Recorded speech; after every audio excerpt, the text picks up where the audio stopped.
What does ADP say right now? What does the payroll of America look like right now? It's solid, but it's fragmented. And we've seen notable declines in wage growth. After last year, wage growth moving sideways, we're actually seeing some traction downward. So that's good news to amplify the Fed's already good news going into this Jackson Hole meeting. And by the way, wow, what a view. You guys really... Do you like it's that? Beautiful. Matt Timmons did that. He moved the mountains 6 feet this way just to get the shot right this morning. I want to talk to you seriously about the dynamics of wages and inflation, the real yield. There's an optimist view that, yeah, the real yield's there, but wages will stay strong. Do you agree with that? Or do wages come in even while the real yield goes up? That's not good for America. You know, that's the open question. There's a sense that where we've seen the highest wage growth has been for low-skilled workers with low pay.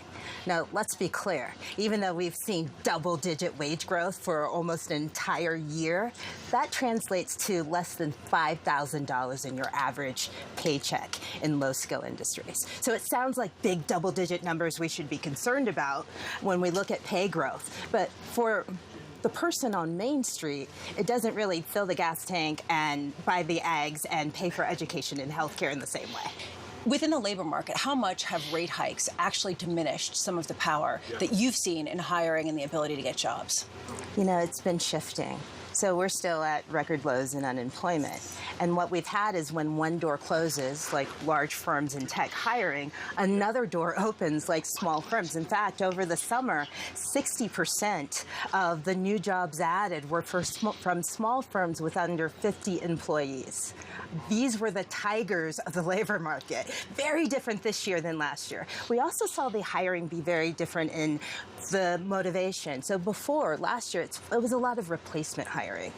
Now you're seeing firms actually add to headcount. So yeah, the numbers are going to be smaller, but they're going to be more real and more persistent and more sustainable. It's not just replacement. Let's not do forecasts. Let's do best guesses. Oh, So I 12 love months best ago, guesses. best guesses, Which is another way of saying forecast. We're being kind. Best guesses.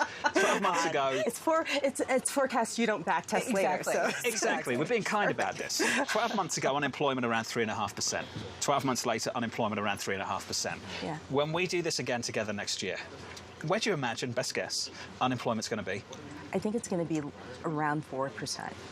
Which is pretty marginal. It's pretty marginal. Is that consistent with getting inflation back towards 2% in your mind? This is what I'm talking about, of the mutation in the inflation trajectory, because those labor shortages are persistent. They're not going away. If you look at the demographic trends of the United States and in advanced economies in Europe, you see an aging population, a population that is non-working growing faster than the population that is working. That means there are fewer people producing the stuff that the population needs, and that is inflationary.